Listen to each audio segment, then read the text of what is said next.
Alright,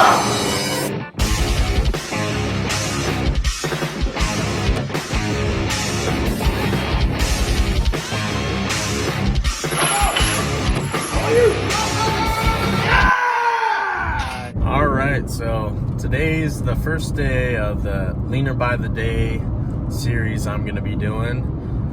This is leading up to the World Powerlifting Championships. That's going to be in Costa Mesa, November 7th. So today's date is September 20th, I believe. Today's the 20th. So yeah, we're about 7 weeks out right now, so I'm starting to fall a little bit behind the schedule. When I first started this cut going in, I started actually at 232, which was my heaviest I've ever been. Not really heaviest in the bad thing though. I'm kind of the biggest and strongest I've ever been right now.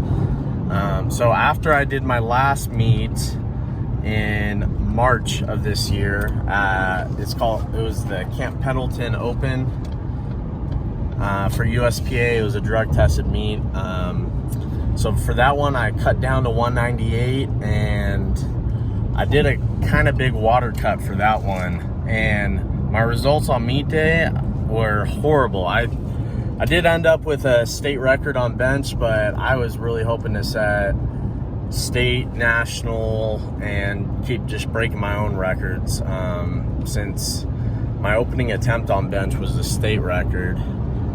So that's all I hit for the day was my opener, basically, on bench. So I felt basically the weakest I ever had on meet day, because leading up to the meet, I was able to Larson press what my opener was. So I was feeling really strong and confident and going into the meet, but because of my water cut and along with how out of control my diabetes was on meet day, my blood sugar was in the 400s basically the whole day. And if you aren't too familiar with diabetes, your blood sugar as a normal human, with or without diabetes, it should be between about 70 and 100. That's the ideal range. If you're over 100, you're probably going to be diabetic, or it was maybe you're getting your blood sugar taken right after a meal. But normal blood sugar throughout the day should be less than 100 for a normal person, and I was up in the 400s. So when your body gets to that point where it's 4 times where it's supposed to be, your body tries to pee out blood sugar to try to lower it.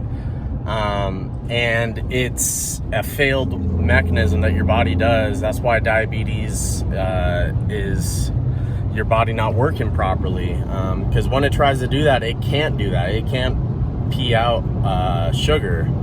It'd be nice if we could, but we don't do that as humans. So when your body does that, really all it's doing is peeing out all your nutrients that you need to stay hydrated.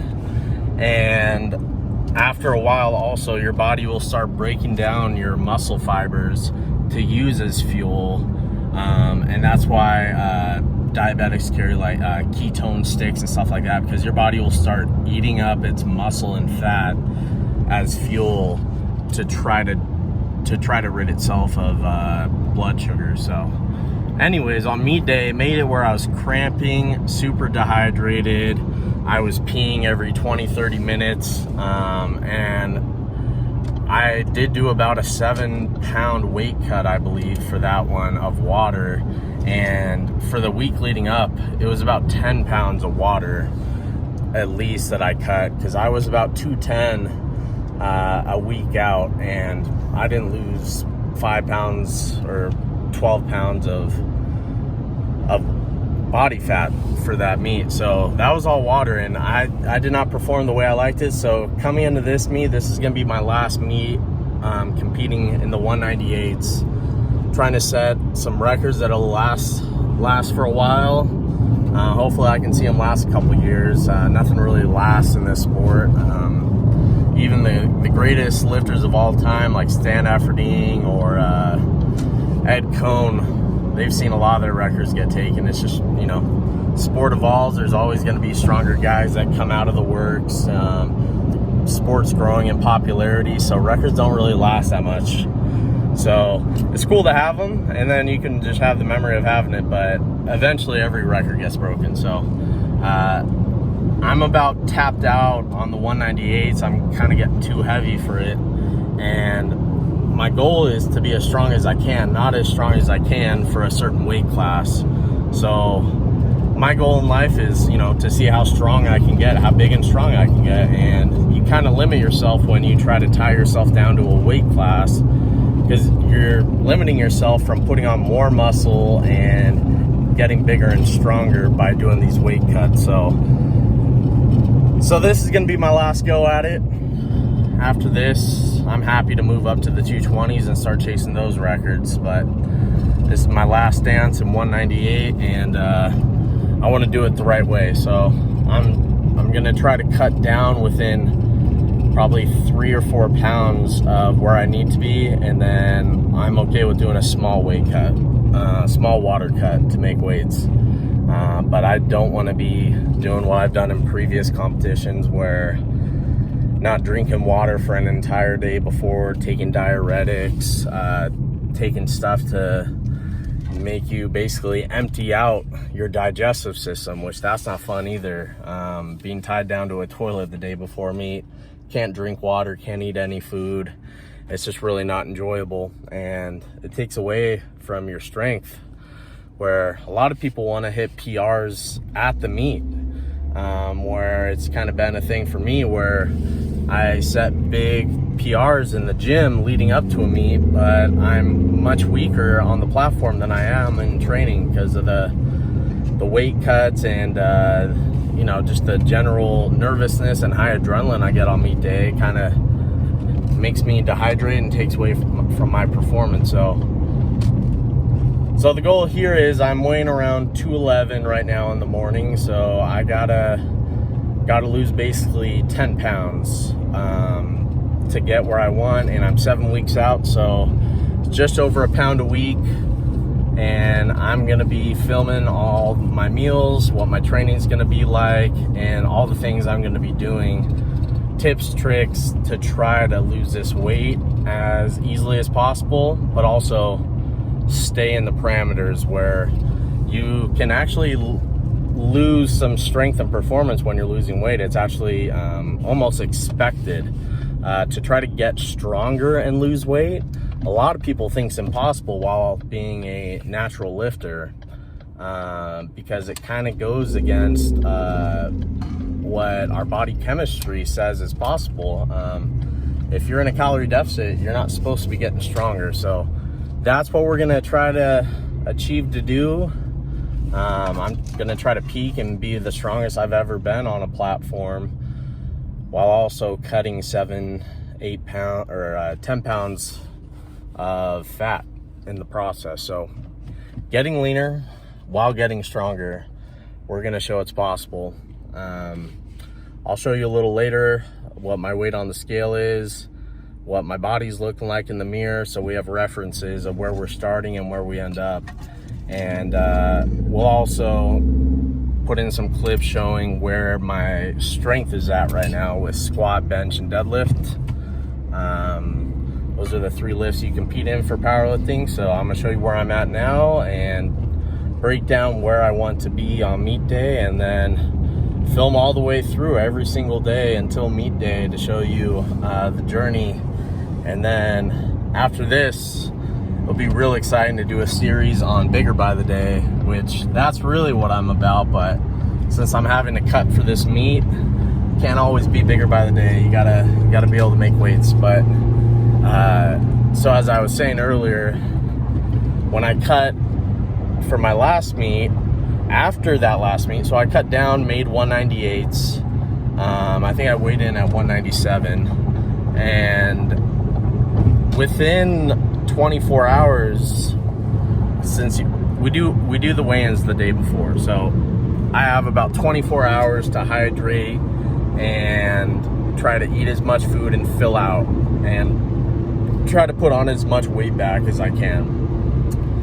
And I ended up weighing about 210 on competition day, so I put on about 12-13 pounds in one day. And from then on, it kind of triggered something in my body, which I've never really experienced before, where my body wanted to rebound, and it kind of triggered a growing mechanism in me. Since I had been cutting for at least watching my calories leading up to that meet and cutting some weight down, it triggered some growth in my body where it rebounded the other way, where after cutting for that long, my body wanted to come back bigger and stronger than it was before. So after that, it was just completely easy to move on the scale and to move weight in the gym.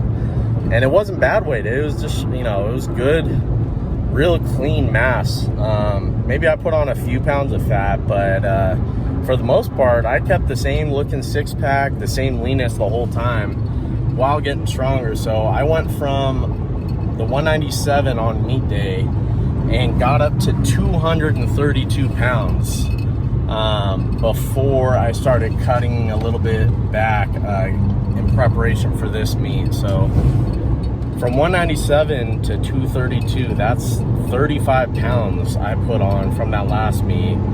And I stopped myself because I didn't want to get up to 240, 250, get crazy with it and have to come back down to 198. So I didn't want to make it hard for me when I started to do this cut. So I cut myself off a little early, but I'm absolutely excited and can't imagine how big I'm going to get after this meet when I'm actually doing a proper cut to 198. Gonna get real lean doing this, and then after that, oh my gosh, it's gonna be cake trying to put on weight this winter.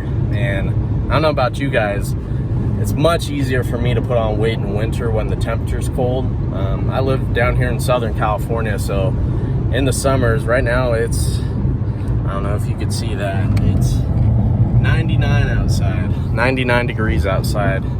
And when it's 99 degrees out, I just want to hydrate and don't want to eat food, don't want to eat hot meal prep meals. I really just want to, do things just to cool off and feel comfortable and hydrate. So I don't have a big appetite in summer, so I usually plan my cuts in summer.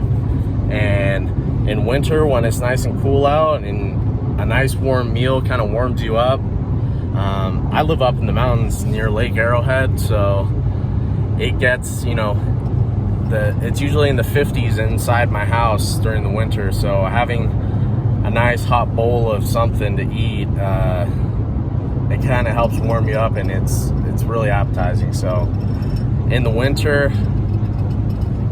having a bulk right after this cut and going into winter, probably going to see some numbers I've never seen before. Get up to 240, 250 in body weight, and hopefully hit that 500-pound gym bench that I've been going for.